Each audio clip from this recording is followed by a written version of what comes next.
The GST Council meeting is set to take place on 3rd and 4th of September to deliberate on the GOM recommendations on GST rate rationalisation.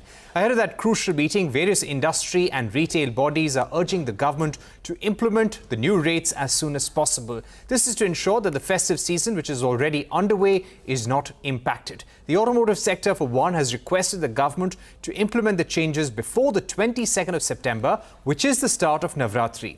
According to Capital Markets and Investment Group CLSA, a goods and services tax cut could result in an annual revenue loss of approximately rupees 1.5 lakh crore. The loss would be split equally between the centre and the states. How will the centre now get all the states on board in the GST Council meeting, and what will it take to implement these changes in record time? Joining us right now are Abhishek Jain, Partner and National Head, Indirect Tax, KPMG, Kumar Rajagopalan, CEO, Retailers Association of India, and Najib Shah, former Chairman, CBIC. Mr. Shah, thank you very much for being with us. Let me begin by asking you, the GOM has made its recommendations. Will the government be able to pass all the changes through the GST Council? And then, what will it take to implement all of this in record time? I think the centre will have to convince the states participating in the GST Council meeting that revenue considerations will be addressed. As you rightly pointed out, there is likely to be a severe loss, at least in the immediate aftermath of these recommendations when they come through, of anything between 1.5 to 2 lakh crores. Now, that's a lot of money which is going to get lost both to the centre and to the states. While the states will typically respond to say that the centre has other avenues of raising taxation, the states' bandwidth is very limited. Therefore, they would look at various options, including any form of compensation to address this possible loss till such time buoyancy, which is something which the centre has been highlighting as a possible means of offsetting the loss, till that buoyancy concerns also are brought out more starkly. So numbers will play a critical role in how the GST Council will go ahead with the proposals. Remember, everybody, all the states will largely be in agreement that rate rationalization is something which is welcome. The next question he asked me was, will it be able to be passed through and implemented in record time? Now, 22nd October is beginning of Navratri, is 22nd of September, is hugely optimistic.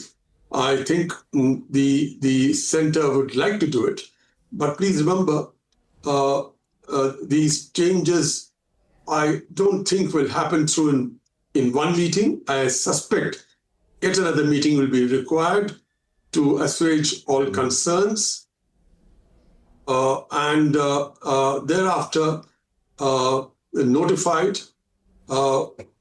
Any change will require technology support. GSTN has to be firmly on board to carry out these changes. Largely, these changes would not result in changes in the classification. Therefore, the changes will be with respect to rates. And please also don't forget, how are you going to address the sin goods? Because currently all the sin goods are being taxed at 28% plus cess, and in the case of items like gutka or cigarettes, the rates are very, very high because there's a combination of central excise and cess and NCCD.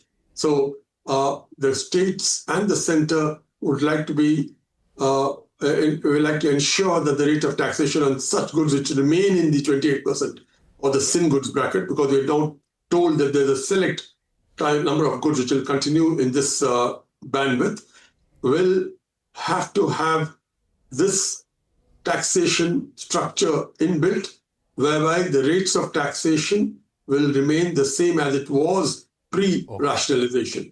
Or the multiple challenges. Multiple challenges there. So let's see how it goes next week. Let me also get in a view from the Retailers Association. Mr. Kumar Rajagopalan, how worried are you right now about the festive season? You've got Ganesh Chaturthi on the 27th. You've got Onam in Kerala on the 5th of September. These are big occasions for massive purchases. Then Navratri, you've got Durga Puja coming up. Are you seeing a lower sentiment right now, or people just holding back purchases, saying that let's see if there is a cut? From what we hear currently, I think customers are buying what they can when it comes to low price point items. But when it comes to slightly more long-lasting items, some things like car or large purchases of electronics, etc., there is definitely some amount of cutbacks because consumers are coming into the stores and saying that maybe the GST rates are going to come down. Should I really buy it today? And that's definitely there as a worry, because this is one of those times when there is an announcement that GST cuts are going to happen, but it's taking a long time for that to happen. Normally, the announcement is just before the rates are finalized, and now that's not the way it is. So there is a worry, and I do hope that we get clarity as fast as possible. Like you started in the opening part of the sessions, it is essential that we get details as soon as possible for us to know where things are headed. Right. Mr. Rajagopalan, are there other places where you possibly want clarity? Now we know for a fact that there are going to be two rates, 5%, 18%, and then you've got a sin rate of 40%, which will have 5 to 7 product lines. But from a retailer's point of view, is there some sort of clarity that you need? There is. For example, if there's a 5, originally in some of the products, there were 2 rates applicable for the same product. For example, garments. Garments was at 5% as well as 12%.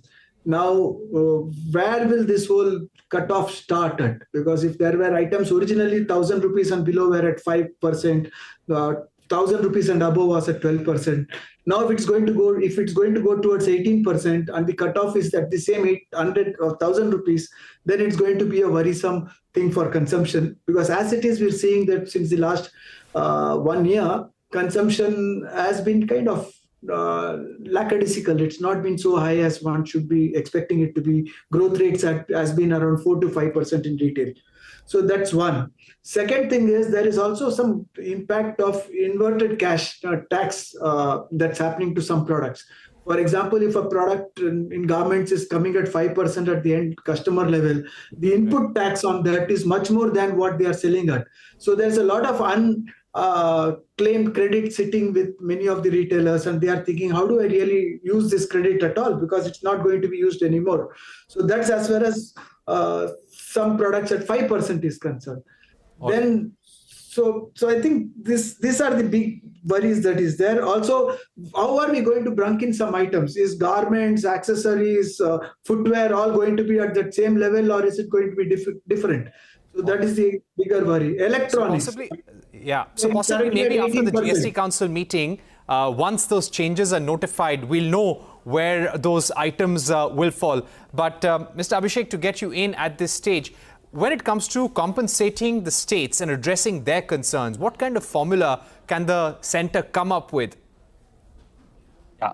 So I think one important thing here is that the compensation cess, which is about to end in the next couple of months, since 2022, this compensation cess was being used to repay the loan that the centre had taken to compensate the states for the first 5 years.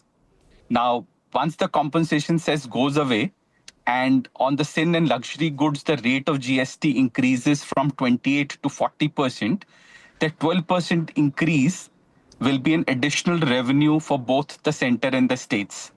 Now, that to some extent may counterbalance the revenue loss because of the rate rationalization of 12 to 5% and the goods moving from 28 to 18%. That possibly is one avenue. In fact, the Prime Minister also spoke in his speech on Independence Day that there'll be some elbow room because of the compensation cess fading away. Because as of today, that's not a revenue. It's being used to repay the loan from maybe November onwards when the loan is repaid.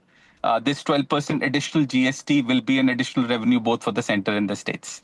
Right. Mr. Shah, if you had to weigh in, do you feel that with some of the items which were possibly in the 12% bracket going into 18% now, and automobiles also for that matter. Those which are bigger SUVs will now fall in the 40% bracket. There is a reduction, of course, but for motorcycles which are bigger than 350cc, there could be a hike in GST rates. Do you feel that will offset some of the revenue losses? And more importantly, what we are hoping and what the industry is hoping actually is that as soon as there is an announcement on the new rates, there should be a notification and implementation almost immediately.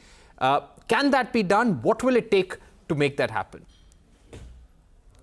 The increase in rates in case of, say, some goods going from 28 to 40 or 12 to 18 will definitely reduce the amount of the gap between what the states expect and what they will get. But having said that, it definitely will not compensate completely for the absence of a compensation cess itself.